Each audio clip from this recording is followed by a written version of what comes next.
en plus de certaines actions coercitives, cette information avant de poursuivre. Il fallait créer une certaine confiance avec ces acteurs locaux influents pour qu'ils puissent raisonner. Nous avions opté pour deux approches. L'option militaire ciblée sans faire trop de dégâts, parce que nos opérations par moments sont mal conduites au point où on peut avoir à porter des dommages sur des gens qui n'ont rien à faire tout simplement parce qu'ils sont dans une zone qu'on considère rouge ou bien orange. Alors que toute forme d'action militaire contre des gens qui n'ont rien à voir avec le terrorisme a produit l'effet contraire. Donc nous avons pensé qu'il fallait recalibrer les opérations militaires et puis avoir une dynamique vis-à-vis des groupes armés pour contribuer à la démobilisation. Et je pense que le processus de démobilisation de ces groupes-là est très important pour nos pays qui souffrent du terrorisme, parce que c'est pas d'autres nationalités qui sont combattues. Pour les autorités aux affaires aujourd'hui, ceux qui vous ont succédé, quel serait-il? Que leur conseilleriez-vous aujourd'hui? Ce que moi je pourrais leur dire véritablement, c'est d'aller vers la paix. D'aller vers la paix. Parce que ils savent que notre pays a beaucoup souffert. Il y a trop de populations qui ont perdu la vie. Il y a également il y a la misère qui s'installe. Il faut faire l'effort d'aller vers la paix. Aller vers la paix, pour moi, ça veut dire éviter au maximum tout ce qui peut renforcer la guerre. Mais quand vous dites ça, avez-vous le sentiment qu'ils ne vont pas vers la paix? On a le sentiment que tout le monde veut aller vers la paix. Mais est-ce qu'ils ne vont pas à la conquête de la paix aujourd'hui? Il faut tout faire pour unir nos forces entre elles. Il faut oser dialoguer avec les groupes armés. Il faut oser dialoguer parce que il ne faut pas qu'on les regarde comme des... Bonsoir et merci à tous ceux qui me suivent. J'ai pas prévu la vidéo. Ce soir, je suis allé sur la page de Henri Sibgo. J'ai lu quelque chose de très très important. Quelque chose que j'avais même déjà dit hier. Mais il y a beaucoup d'informations qu'on apprend toujours avec Henri Sibgo. Vous savez, moi, depuis Souro Kaboré, demain, je vais repartager quelques publications que j'ai eu à faire parce que il y a certains qui n'arrivent pas à me suivre parce que je suis sur une nouvelle page. J'ai deux pages. La page sur laquelle je menais le combat sur Kaboré, elle est à part. Cette page aussi, elle est à part. Donc, il y a des gens qui ne savent pas que j'avais mené le combat avant. Il y a des gens qui ne voient même pas mes anciennes vidéos. Et certains se limitent tout simplement à quelques jours où j'ai créé cette nouvelle page. Vous savez, sous le président Lokaboré, moi j'avais parlé du dialogue et de l'unité nationale. Et en tout cas, la main tendue entre tous les anciens chefs d'État. J'avais même énuméré, ou j'avais proposé en son temps, que ce serait mieux que les Burkinabés se donnent la main. Parce que vous voyez un peu partout, quand il y a conflit un peu partout dans les autres pays, vous verrez que le nouveau président convoque les anciens présidents pour qu'ensemble, ils puissent discuter de ce qui se passe dans le pays, que chacun propose, afin qu'on puisse trouver des solutions pour libérer le pays. C'est comme ça un peu partout. J'avais proposé ça sur Kaboré. Alors, je vais republier ça demain pour que certains puissent voir. Donc pour moi, je n'étais même pas contre qu'on négocie, qu'on dialogue avec ceux qui sont en face. Voilà. De toutes les façons, un bon chef d'État ou un bon dirigeant, c'est celui qui minimise les dégâts. C'est celui qui protège ses hommes. Alors, parce que quand vous êtes assis, les hommes vont tomber tous les jours. Et vous êtes à Ouagadougou, vous faites la fête. Ce n'est pas joli à voir. Est-ce que vous voyez? Personne ne compte la négociation. Mais vous verrez que depuis l'arrivée d'Ibrahim Traoré, quand Ibrahim Traoré est arrivé, ses partisans ont commencé à le vanter. Lui-même l'a dit, quand on parlait avec Ismaël Ouedraogo en son entretien, la question a été posée. Est-ce que, monsieur le président, l'option militaire, est-ce qu'il n'y a pas autre piste en tout cas qui peut aider à libérer, est-ce que c'est le tout militaire? Il a dit que lui, il ne connaissait pas ceux qui étaient en face. Lui, il ne sait pas qui est en face, donc dialoguer avec qui? Voilà. Et donc, mais si on apprend qu'il y a eu une négociation pour un ravitaillement, vous voyez qu'il y a une chose et son contraire. Voilà. Mais nous n'allons pas procéder, nous n'allons pas aller dans ce sens. Pour moi, ce soir, c'est de dire, voici, on a lu sur Hadi Sebego, que le Niger est en train de dialoguer avec les groupes armés. Vous voyez, je ne suis pas là pour parler du Niger. Mais vous voyez, même au temps du Niger, nous avons publié les vidéos de Bazoum, de l'ancien président Bazoum qui disait qu'il faut discuter. Voilà. Il a été tout simplement renversé parce qu'il parlait de discuter. Est-ce qu'après lui, combien de soldats sont tombés? Ils sont nombreux. Ils sont nombreux. Ils sont nombreux. Ça veut dire qu'on aurait pu peut-être économiser ces vies-là si on optait tout simplement, voilà, pour le dialogue. Peut-être qu'on aurait pu sauver ces vies. Au Burkina, quand Ibrahim Traoré est arrivé, tous les partisans sont sortis. Quand le président Damiba a fait tout simplement son interview et que nous avons partagé, les gens ont dit voici comment un militaire viendra à la tête du pays, au lieu d'aller combattre les groupes armés, essaye de dialoguer. Essaye de vouloir tendre la main à ceux qui voudront revenir. Maintenant, si vous-même vous arrivez au premier discours d'Ibrahim Traoré, si vous repartez réécouter, lui-même l'a dit que ce ne sont pas des étrangers, ce sont des Burkinabés, que ce sont des gens qui ont été délaissés dans des zones données, genre vers Guibo. Il a dit, mais si ce sont des Burkinabés, il faudra quand même les écouter, il faudra quand même discuter. C'est ce que le président Damiba a dit, a toujours prôné. Les gens ont tout fait pour le dénigrer, pour tout dire sur lui. Moi, je parle de ça aujourd'hui parce que aujourd'hui, le Niger de Tiani décide de dialoguer. Au Mali, ça a été proposé. Au Mali, même, ils ont libéré même. Eux-mêmes, ils ont libéré des Anis. Je ne vais pas prononcer le nom pour ma vidéo. Des gens, ils ont libéré beaucoup d'otages au Niger, au Mali. Ils ont fait la paix avec les groupes armés. Ils continuent de faire la paix. Au Niger, on le fait. Au Burkina, nous sommes assis. Et nous passons tout le temps à occuper la télé pour mentir aux gens. Les populations meurent, ce n'est pas leur problème. Les gens tombent tous les jours. Les gens manquent de tout. Ce n'est pas leur problème. Ils sont à Ouagadougou, ils sont entourés. Moi-même, quand je regarde, je ne sais même pas pourquoi les gens croient qu'Ibrahim Traoré peut apporter un changement dans la situation que nous vivons. Non, il n'a pas de solution. Vous vous fatiguez. Quand vous regardez la manière dont on fonctionne, ça veut dire qu'on n'a pas de solution. Si même, seulement, la présence des Russes seulement suffit pour que quelqu'un qui aime le pays sache que IB ne peut pas sauver le Burkina. Mais si, lui-même, il a besoin de protection. Il a besoin du peuple pour venir dormir au dehors pour sa protection. Lui, sa protection. Maintenant, c'est qui va libérer le Burkina? Parce que si toi-même, tu as besoin de protection, pourtant, tu dois protéger non seulement les FDS et aussi la population. Ça veut dire que ça ne marchera pas.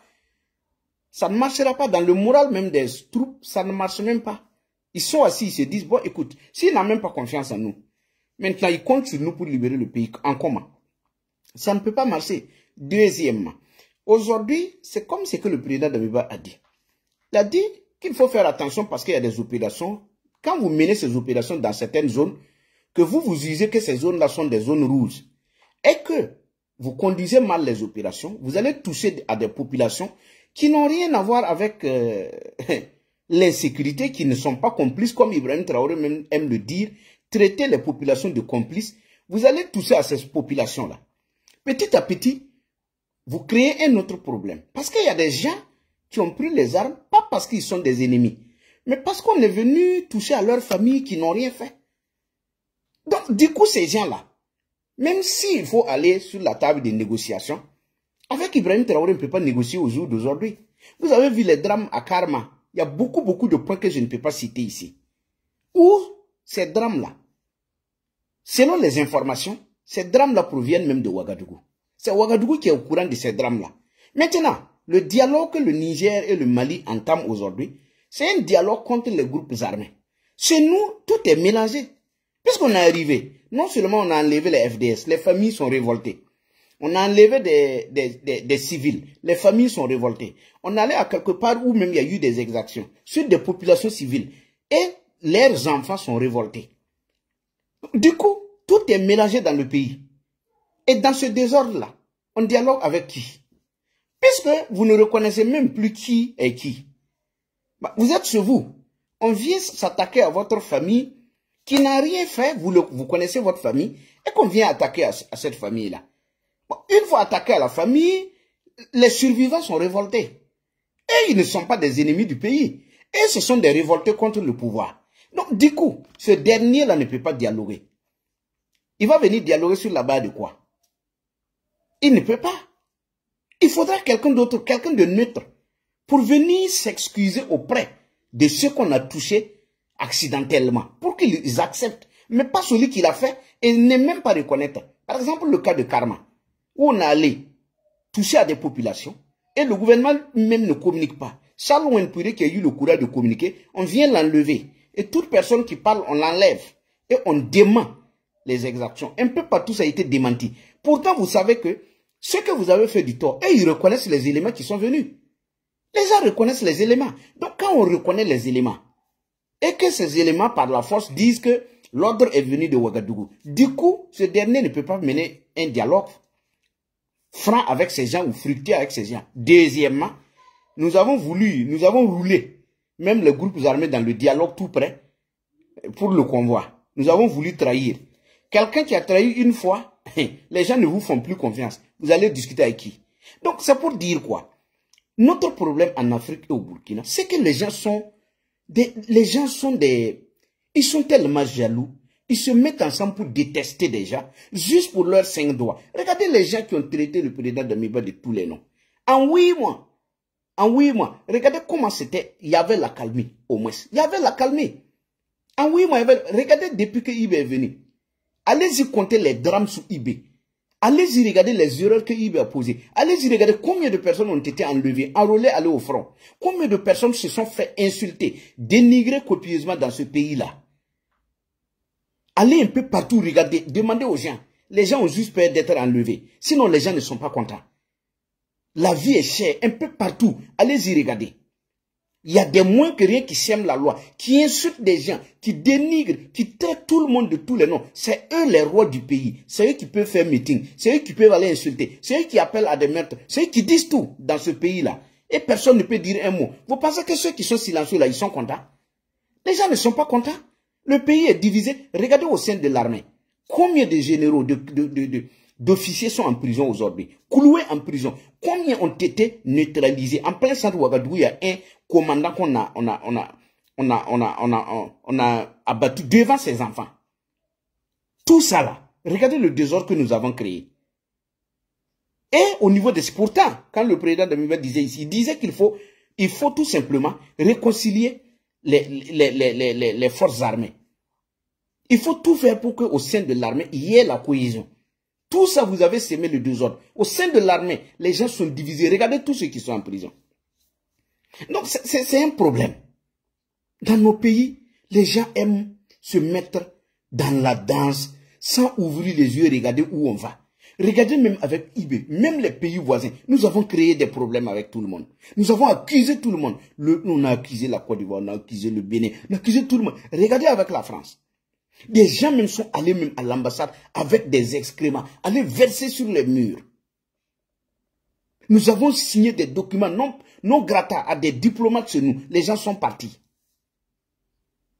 Qu'est-ce que nous n'avons pas fait dans ce pays? On a fermé des médias dans ce pays. RFI, France 24, tous les médias, nous les avons fermés.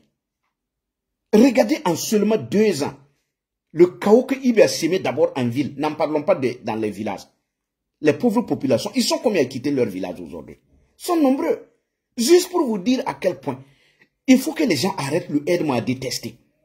Quand vous vous mettez ensemble pour détester des gens qui n'ont rien fait, dénigrer, insulter, ce n'est pas joli. Vous allez à quelque part, vous voyez quelqu'un même qui se lève, qui insulte le président Damiba. Il ne sait même pas quand il lui pose la question, qu'est-ce qu'il a fait? Le dernier, non, il n'a rien fait. Il n'a pas... Mais on lui demande, mais dit concrètement qu'est-ce que l'intéressé a fait. La personne ne peut même pas t'expliquer qu'est-ce que la personne a fait. Juste dire non, on a dit que la personne a fait ci. Qui a dit? des gens, des affamés, qui avaient besoin d'avoir une place au soleil auprès de eBay, sont allés inventer des choses sur des faux profils, venir insulter, dénigrer, manipuler, mentir, pour que les gens puissent avoir de l'amour pour eBay. Les gens ont eu de l'amour pour eBay. Mais qu'est-ce qu'il fait de bon? Est-ce qu'il arrive à sauver le pays? Qu'est-ce qu'il fait qui sauve les Burkinabés? Rien. Il ne s'agit pas de venir détester les gens, dénigrer les gens, juste pour que les gens puissent aimer quelqu'un. Et voici où on en est aujourd'hui. Est-ce qu'on s'en sort? On tourne en rond. On ne peut même pas ravitailler des villages. On est obligé d'aller négocier. Payer de l'argent pour ravitailler. Vous êtes venu mentir que vous êtes arrivé, il n'y avait pas des armes. Vous avez payé les armes. Vous n'êtes même pas capable d'utiliser ces armes-là pour libérer le pays. On vous a dit, moi je vous avais déjà dit ici. J'ai pris l'exemple. J'ai dit, ce n'est pas la daba, ce n'est pas payer la daba qui est égal à cultiver son sang. On peut avoir la daba si on n'a pas de stratégie. Parce que l'armée, ce sont des stratégies, c'est une école là. C'est une école.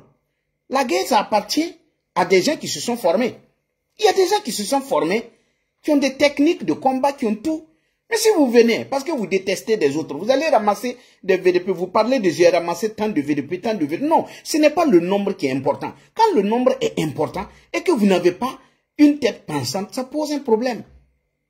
Ça pose un problème. Pourquoi souvent vous voyez des militaires qui sont là? 2 militaires peuvent arriver à quelque part, faire le travail de 100 militaires. Parce qu'ils sont formés, ils savent comment gérer la situation. Ils savent comment tendre des embuscades. Aujourd'hui, le Burkina devrait être à tendre des embuscades à ceux qui viennent. Ça ne devrait pas être nous. Parce qu'à Guibo, il y a eu quelque chose ce matin. Ils tentent de camoufler la chose. Nous sommes en train de récolter les informations. Parce que moi, je ne suis pas pressé pour parler. Même quand j'ai l'information, je prends l'information dans au moins 3 à 4 personnes. C'est 3 à 4 personnes. Pour essayer de mettre l'information ensemble avant de sortir l'information. Je ne suis pas pressé comme une diarrhée. Donc, à Guibo, ceux qui sont à Guibo, il y a mon WhatsApp qui est là sur ma page. Venez.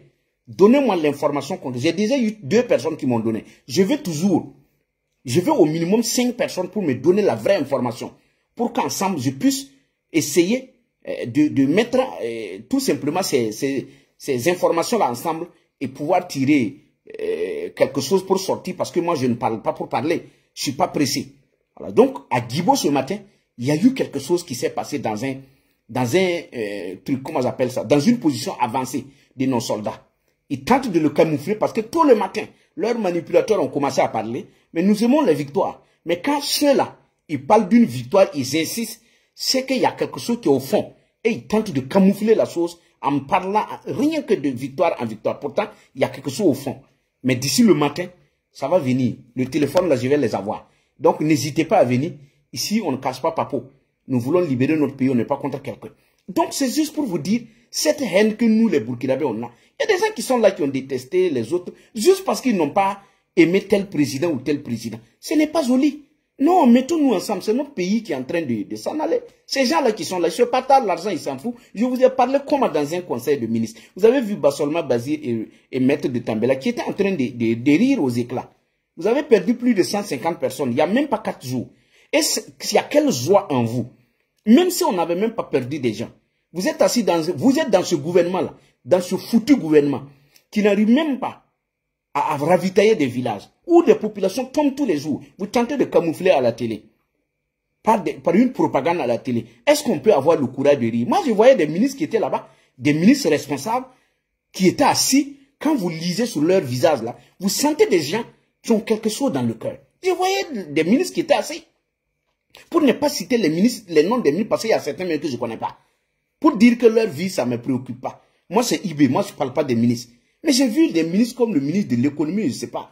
Le ministre de l'économie, il y a un autre là, qui était assis. J'ai regardé les photos, j'ai agrandi. Mais quand vous regardez sur leur visage, vous lisez des gens qui sont conscients de la situation que le Burkina traverse. Mais allez-y voir, mettez des Tambela, quand vous voyez des gens comme ça, des gens qui n'avaient rien, des gens qui souffraient même, qui ne pouvaient même pas avoir du carburant pour mettre dans leur moto pour circuler, avec des véhicules de 1947.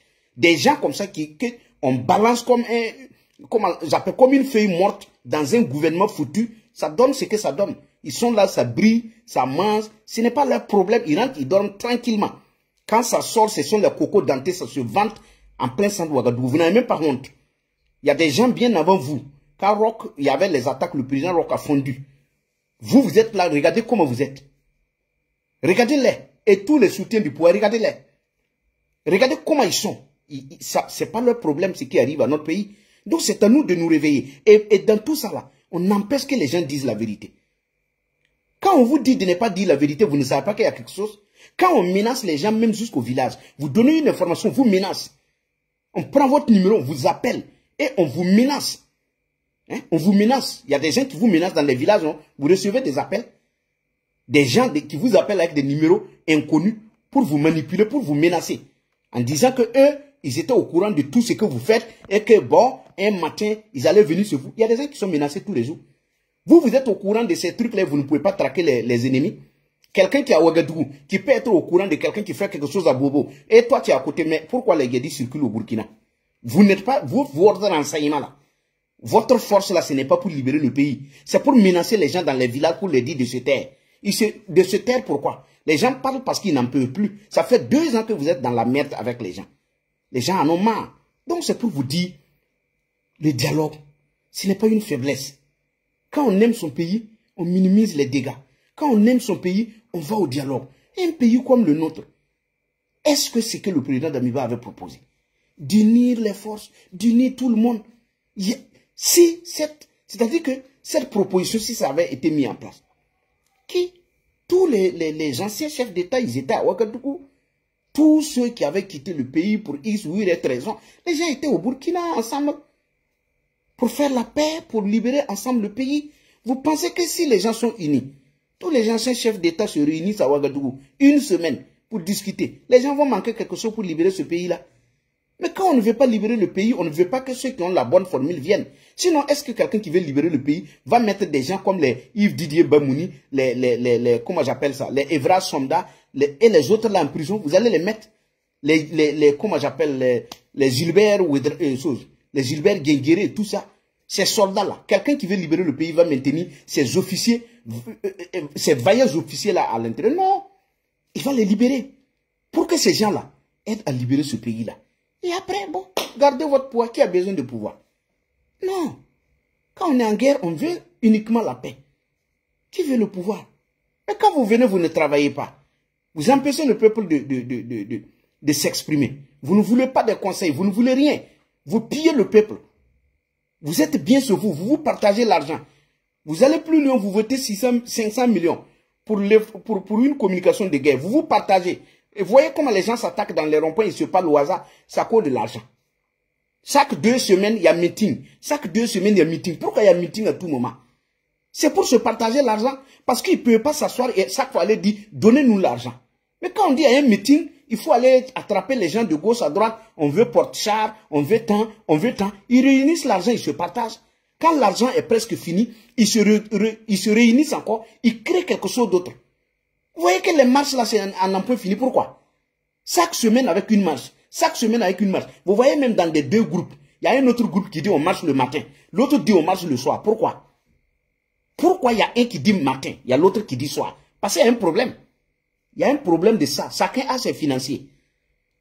Et comme on ne peut pas se mélanger, les autres veulent le matin, les autres veulent le soir. Ça a toujours été comme ça. Vous pensez que les gens ne connaissent pas comment on milite dans les mouvements? Vous êtes nouveau. Vous êtes très nouveau. Donc c'est juste pour vous dire, au lieu de parler de ça, vous voyez, leurs communicants passent tout le temps à continuer de parler de la France. La France a quoi à voir dans ce que nous sommes en train de vivre? C'est la France qui vous a dit d'aller négocier pour ravitailler vos villages. La France est là-bas. Est-ce que c'est la France qui vous a dit de mettre vos officiers en prison? Est-ce que c'est la France qui... La France a fait quoi dans tout ça? Est-ce que la France vous a dit d'aller vous attaquer aux pauvres populations? Vous le faites en âme et conscience. Après, si ça vous sauve, vous inventez les choses, vous accusez les gens. La Côte d'Ivoire a mis sa bouche dans votre affaire. Personne n'a dit un mot. Personne n'a dit un mot dans votre affaire. Ils sont là, oui, 1, 2, 3, non, que Sankara est de retour. Sankara est de retour. Au lieu de libérer le pays, ils sont là, ils se manipulent que Sankara est de retour. Quel Sankara? Sankara peut être ce que vous voyez là. Sankara est un peu comme ça, cloîtré à Ouagadougou, barricadé, avec des Russes à côté, des prisonniers russes. Sankara allait faire ça. Si Sankara était là, tout le monde, tous les ministres étaient déployés dans les chefs-lieux de province. Si Sankara était là, personne n'allait dormir à Ouagadougou. Et tous, ils allaient aller à Djibo. Conseil des ministres à Djibo. On veut être Sankara. On veut être Sankara. Et puis on fait ces bêtises-là. Hein? Sankara, il y a un lobby qui tombe à la RTB et puis Sankara fuit. 2-3 jours avant de revenir. De quel Sankara même vous parlez? C'est de quel Sankara? Sankara avait l'argent pour partager aux gens. Il faut que ça s'arrête. Donc, quand il y a une bonne formule qui permet de libérer le pays, arrêtez parce que vous êtes jaloux. Ça vient de quelqu'un d'autre. Vous n'aimez pas qu'on la mette en pratique pour libérer le pays. Mais allez-y faire ça loin. On va trouver quelqu'un qui pourra venir réconcilier les Burkinabés. On va trouver quelqu'un qui peut venir dialoguer. Quelqu'un qui peut venir sauver le pays. Après, si vous voulez, allez-y aux élections. Comme vous êtes tellement nombreux et que vous occupez le Burkina, allez-y. S'il y a des élections, vous allez venir aux élections et puis vous votez IB. Il va venir être le Sankara. Il va venir être le Sankara et puis vous libérer. Nous ne cherchons pas un Sankara. Nous cherchons quelqu'un qui peut d'abord donner la paix au Burkinabé. Après, maintenant, viendra les programmes de société et tout ça. Mais si on est là, on n'a même pas la paix. On se ment. Et on ment à la population, on laisse les gens tomber. Ce n'est pas sérieux, ce n'est pas gentil. Voilà, donc je vais me limiter à là et vous dire merci. Merci à ceux qui viennent voilà, m'accompagner. Et pour terminer, ceux qui veulent partager peuvent partager maintenant. Parce qu'à chaque fois que je finis ma vidéo, vous voyez ma vidéo disparaît. Parce que il y a des gens qui viennent, il y a des gens qui sont là. Bon, ils viennent, ils sont payés pour venir signaler la page, pour venir mettre des trucs, pour que la vidéo disparaisse. Et puis ils reviennent. Moi, ça ne me gêne pas. Ça ne me gêne pas parce que ce n'est pas une page qui a été monétisée où on paye de l'argent. Que ça disparaisse, que ça reste, moi, ça ne me sauve pas. Alors si c'est ce jeu, ils vont encore accuser les Blancs d'être derrière la disparition de leurs vidéos. Pourtant, c'est naturel. Les gens viennent signaler, ils signalent, bon, ça disparaît, ça revient. Voilà, donc moi, ça ne me touche pas. Voilà, mais ceux qui veulent partager, parce qu'après, souvent quand je coupe, il y a des gens qui viennent me dire, on n'arrive pas à partager. Oui, vous n'arrivez pas à partager parce que quand ça disparaît et puis ça revient, Facebook restreint un peu, tout simplement, voilà, l'audience, et ça fait qu'on n'arrive pas à partager. Voilà, donc il faut laisser la jalousie, la haine, les règlements de compte dans notre pays, ça ne sauve pas un pays. Vous voyez, il y a des gens qui sont assis là-bas, qui étaient au CDP, ils ont fui aller se mettre derrière IB. Il y a des gens même du MPP qui ont fui aller se mettre là-bas, et c'est eux-mêmes qui poussent les gens à détester les autres. Ce n'est pas sérieux. Tous ceux qui sont là, qui sont en train de crier, ce sont des gens qui appartenaient déjà à des partis politiques. Et ils ont fui aller se mettre là-bas. Et ils sont contre les autres. Il y a des gens qui avaient voulu quelque chose, ils n'ont rien eu, ils sont allés se mettre sur IB pour détester les autres. Ce n'est pas joli. Voilà, ce n'est pas joli. Et chacun va payer dans ce pays-là. Que Dieu protège le Burkina. Merci.